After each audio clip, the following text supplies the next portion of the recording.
Hi, I'm Alex Stutchbury and welcome to ARTClass, a series of videos teaching you the key skills needed to create great artwork.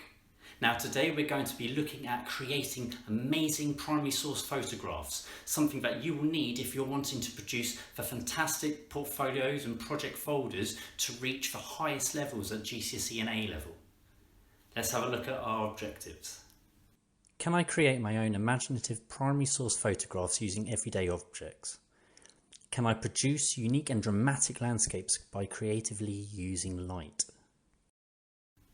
Now, this is important for anyone studying higher level art. It doesn't matter if you're taking GCSE or A level with AQA, ANSEL or any other exam board.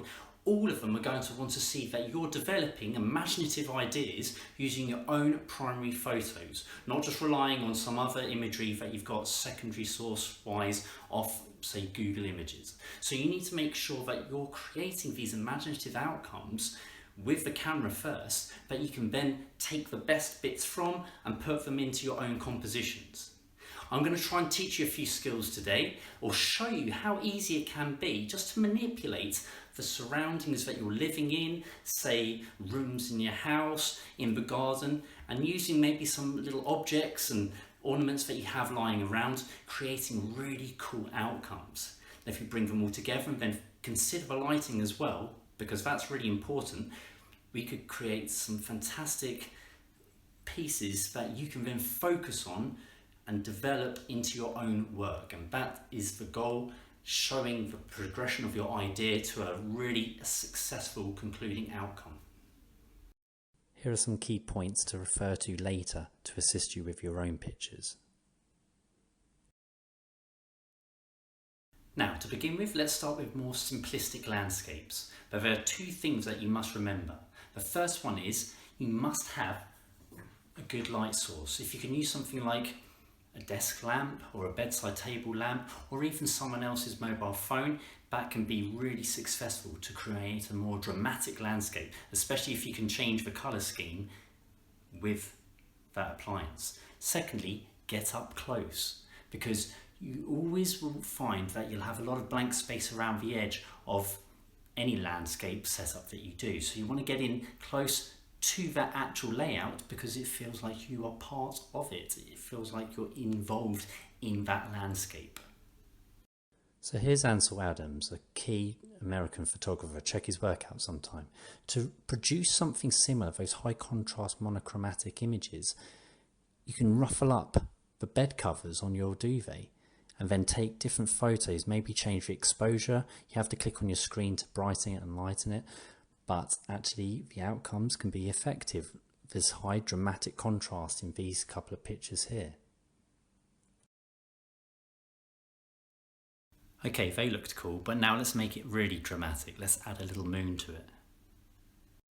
You don't have to have a moon light to make this work. You can use something like a bicycle light, or perhaps a narrow desk lamp in the distance, and rest it down so it looks like the moon or the sun is rising above the mountains. It can look very effective, and it has that high contrast. Crop in later with your phone or on your computer, perhaps change the colour a little bit. Something like a blue filter will create a great complementary colour contrast.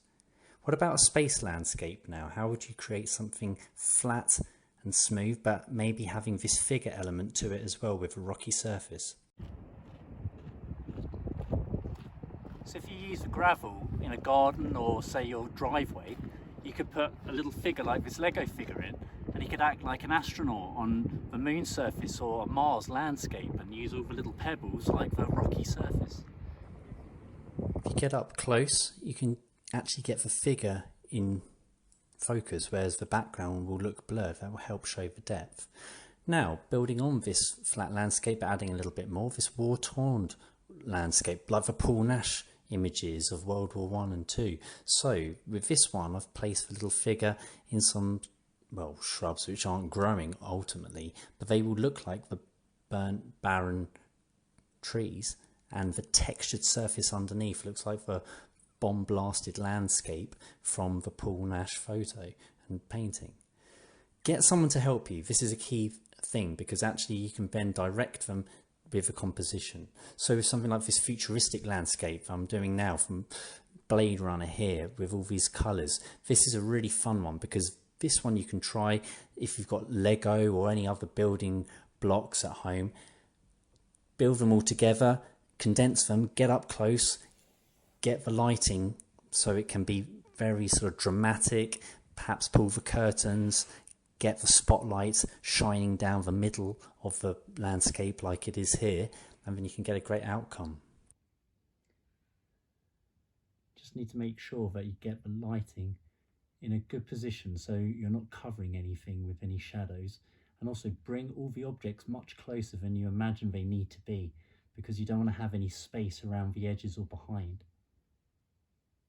So here are a couple of outcomes. It can look really dramatic with the tall skyscrapers, the blurred foreground helping to add the sense of depth to your image, showing the perspective, changing of light. Suits not the Blade Runner but also the Brian Jones concept artist who works on these fantastic pieces. So I've changed the colour with one more of these and created that neon effect.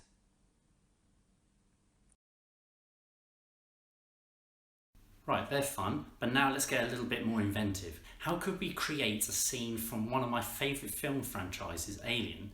The scene I'm thinking of in particular is when Sigourney Weaver and the rest of the crew are sneaking in amongst all of the alien eggs trying to not disturb them. Well, I'll show you how we can do something similar using just a slice of melon and a small Lego figurine. So here's the concept art of the film Aliens, and in particular the shot I was talking about of her walking between the alien eggs.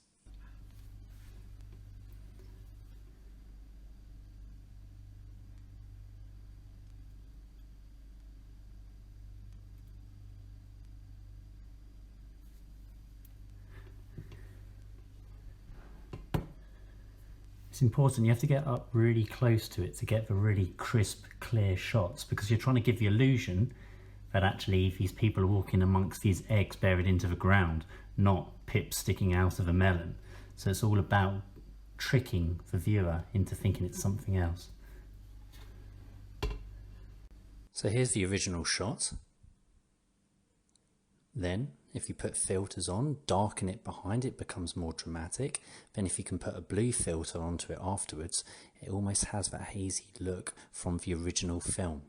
Remember, take a few other angles as well, just in case you want to show the figure, say, more in the background. So building upon that, where do we go now? Let's go into outer space. Interstellar's a great film. We've all seen these pictures of Milky Ways and nebulas. How can we create things like this? So sadly, unless you've got a spaceship, you can't go up in real life and take those primary photos, but let's see if we can make something similar using just some food colouring, some glitter, a bowl of water and a spoon. Let's give it a go. So put some glitter in first, because it will act as the stars inside the space scene. Then try and swirl it around, create a current within the bowl of water or the glass, so when you put the food dye in, it will swirl around. They will join together, but you can take some really cool photos initially to create that nebula swirling Milky Way effect. Get someone else perhaps to take the photos as you do it, because actually you can then zoom in on them later. Enhance the contrast and saturation afterwards on your phone or a computer. Zoom in really close. When you forget that you're looking at a bowl, you get lost in space instead. Listen to the person who's helping you as well, because if they come up with some cool solutions to tricky ideas, they could give some great inspiration to you and actually use it. We discussed about separating the colours in this one, and actually the outcome came out really well. Again, this almost looks like some sort of wormhole with all the stars getting sucked inside. Finally, you may come across, with your experimentation, some happy outcomes that you weren't thinking of. This tornado effect when you zoom in really close and see the spoon spinning it. Or I mixed in some oil to the water in this one and it's separated slightly. So these droplets floating to the bottom almost look like the bubbles underwater. You could create an underwater ocean scene instead. So there you go, a few ideas to think about and maybe have a go at. But of course your ideas may vary from mine, so you're going to have to try a lot of different elaborate ways, but bring in anything that you can and get some help as well, because it can be a really fun project to get into. And that's exactly what your teachers and the examiners are going to be looking for, imagination and creativity. So have some fun, because the cooler your ideas and your photos are, the better your outcomes will be. Pause the video at the end so you can see this slide up close. It gives you a few of the tips that I've already given you today, but also a few other suggestions. Have some fun. I really look forward to seeing how you get on. My name's Alex Stutchbury. Goodbye.